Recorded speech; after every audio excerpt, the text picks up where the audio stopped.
également confrontés au risque de désintégration. Car, comme vous le savez tous, le 29 janvier dernier, le Burkina Faso, le Mali et le Niger ont notifié à la Commission leur intention de quitter la CEDEAO avec effet immédiat. Notre peuple, le peuple de l'Afrique de l'Ouest, vit au sein d'une communauté intégrée de la CEDEAO depuis plusieurs décennies. Les populations ont bénéficié d'une liberté de mouvement dans notre espace CEDEAO et elles ont commencé à percevoir les avantages de notre marché commun où les produits locaux sont commercialisés librement sur un marché de plus de 400 millions d'habitants. À cela s'ajoute l'utilisation d'un passeport commun et d'une carte d'identité biométrique commune pour le déplacement à l'intérieur de notre espace communautaire. Au regard de ces avantages, il est évident que la désintégration perturbera non seulement la liberté de mouvement et d'établissement des personnes, mais elle aggravera également l'insécurité dans la région. Plus spécifiquement, le retrait des trois pays portera un coup dur à la coopération en matière de sécurité, notamment en termes de partage de renseignements et de participation à la lutte contre le terrorisme dans la sous-région et d'autres initiatives conjointes de sécurité telles que la mise en œuvre de la force régionale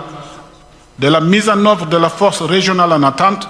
de la CEDEAO que le ministre de la Défense de nos États membres vient de convenir d'activer. Le retrait des trois pays pourrait également conduire à un isolement diplomatique et politique sur la scène internationale, dans la mesure où les pays ne pourront plus bénéficier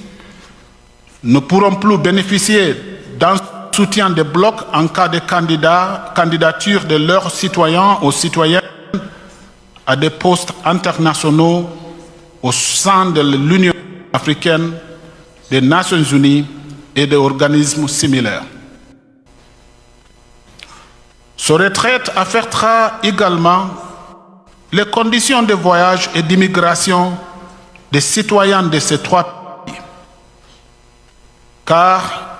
ils auront désormais à mener des démarches en vue de l'obtention d'un visa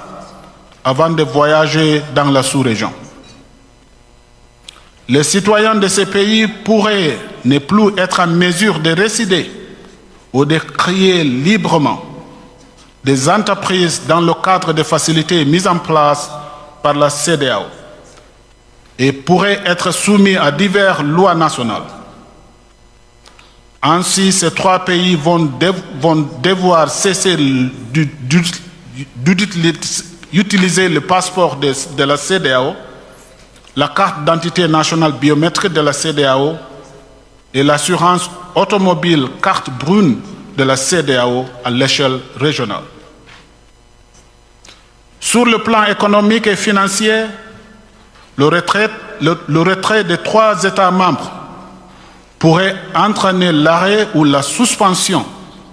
de tous les projets et programmes mis en œuvre par la CEDEAO dans ces trois pays et dont la valeur est estimée à plus de 500 millions de dollars américains. Il convient également de noter que les deux institutions financières régionales, qui sont le BIDC et la BOAD, ont des investissements très importants dans ces trois pays. Le BIDC compte 27 projets actuellement dans ces trois pays, d'une valeur totale estimée à environ 321 millions de dollars. Les trois pays ont apporté un total de 33 millions de dollars américains au capital de la banque. Sur le plan institutionnel, il convient de noter que le retrait des 3 pays entraînera non seulement la fermeture des 4 structures régionales de la CEDEAO au Burkina Faso, des 2 organismes régionaux de la CEDEAO au Mali et d'un bureau régional de la CEDEAO au Niger, mais il affectera également